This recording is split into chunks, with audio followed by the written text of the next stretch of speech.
stared blankly at the bills, facing losses that grew by the day. He had no solution at all. He had tried every trick he could use. There was no way to turn a profit anytime soon. Just when he was about to lose hope, his girlfriend brought a group of people to eat there. The thugs pointed at the menu and picked the priciest dishes. Every time Liu Weiwei's big brother came, he ordered the expensive stuff, acting all generous. My cousin served him carefully and happily, and his big brother didn't just come by himself. He brought more and more young thugs with him, until the whole restaurant was packed. More and more thugs poured into the restaurant. My cousin was thrilled. After so many days, his restaurant was finally packed again. A bunch of thugs drank and bragged loudly inside. But when it came time to pay, trouble started. My cousin handed the bill to the thug. The thug smacked it aside. Boss, you think I'm short on this little money? My cousin was about to lose his temper, but Liu Weiwei held him back. Liu Weiwei grabbed the bill from his hand, then tore it to pieces. His girlfriend didn't just rip up the bill. She even made him apologize to the thug. My big brother is a big name on the streets. You really think he'd eat here and not pay? Put it on his tab, got it? Once it rounds up, he'll settle it all together.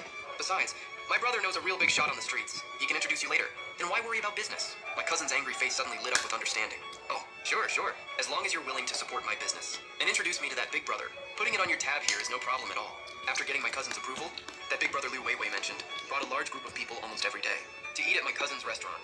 But every time they put it on the tab, my cousin looked at the growing pile of unpaid bills, grinding his teeth, even though he wasn't happy. There wasn't much he could do. First, the so-called big shot they mentioned hadn't been introduced to him yet. Second, even though those thugs came every day on credit, they did bring the restaurant a lot of buzz. After a while, there were actually more walk-in customers than before. But a few days later, the relatives who had invested in my cousin's restaurant all came over. My eldest uncle and third uncle brought them to my restaurant first. Before going to my cousin's restaurant, they had come to check out mine.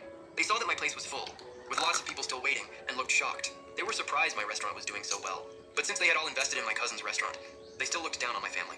My eldest uncle looked disgusted. He walked in, pointed at the menu, and said, "Selling this cheap? Even if business is good, you won't make much money. You'll be working yourself to death forever." My father heard his sarcasm and felt really upset. But in the end, he didn't embarrass him to his face. "You've got no real ability, kid.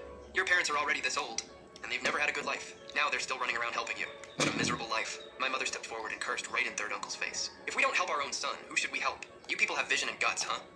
Brave enough to throw away half a lifetime of savings for someone else." My eldest uncle and third uncle's faces changed. They still didn't know that my cousin's restaurant had been losing money since last month. Even the staff wages and the rent for the second half of the year couldn't be paid. My eldest uncle and third uncle flushed red. They pointed at my parents, and my eldest uncle's group shot back, saying my parents were spreading rumors out of jealousy because my cousin's business was doing well. As long as I was well fed, after my pilot father died in the line of duty, all he left me was his fallen fed. The rice jar would magically refill itself. During 3 years of drought, no one in the village went hungry because of me. Just like that, I became the village's living blessing. Everyone in the village treated me like treasure, afraid I'd get tired, hungry, or upset.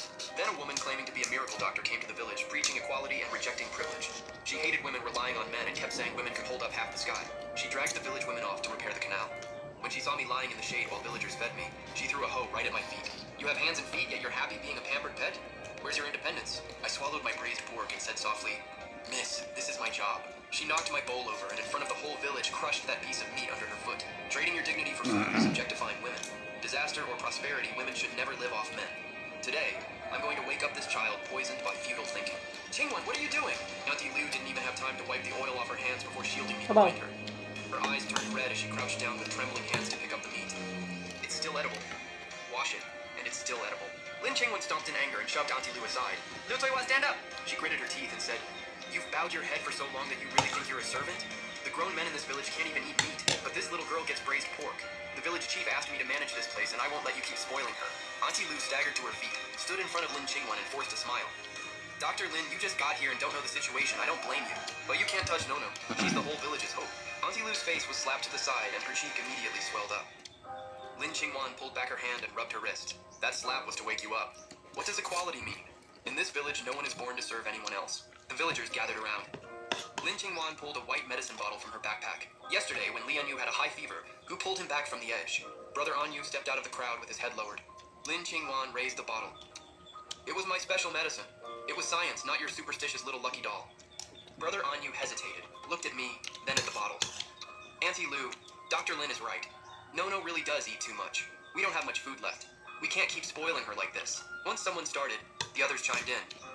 "Yeah, we only get rice. Why does she get meat every day? Dr. Lin was trusted by the village chief and even saved Anyu. We should listen to her. Pull that girl aside. Stop blocking Dr. Lin's way." Auntie Liu held her face, staring at them in disbelief. I gently tugged her sleeve. "Auntie, it doesn't hurt." Tears streamed down her face. "You fools!" she cried, hugging me and using her body to block those hostile stares. Lin Qingwen walked over, pushed Auntie Liu away, then crouched down to look me in the eye. Her gaze was full of obsession and arrogance. It was the pride of someone who thought she held the truth. She said, "Little girl, don't blame me for being harsh. I'm teaching you how to live. If you want food, you have to work. There's no such thing as a free meal." I looked at her righteous face, then at the cold mush of meat on the ground. That was the price I had promised the chief for recharging the village rice jars. Now it was gone, and the penalty would be very expensive. A soft crack came from the village chief's backyard. Then came a string of sharp cracking sounds, like porcelain shattering one piece after another. It was the village's largest rice jar, the core connected to my spiritual vein. It had cracked. Lynching Wan frowned. "What was that sound?" I looked up at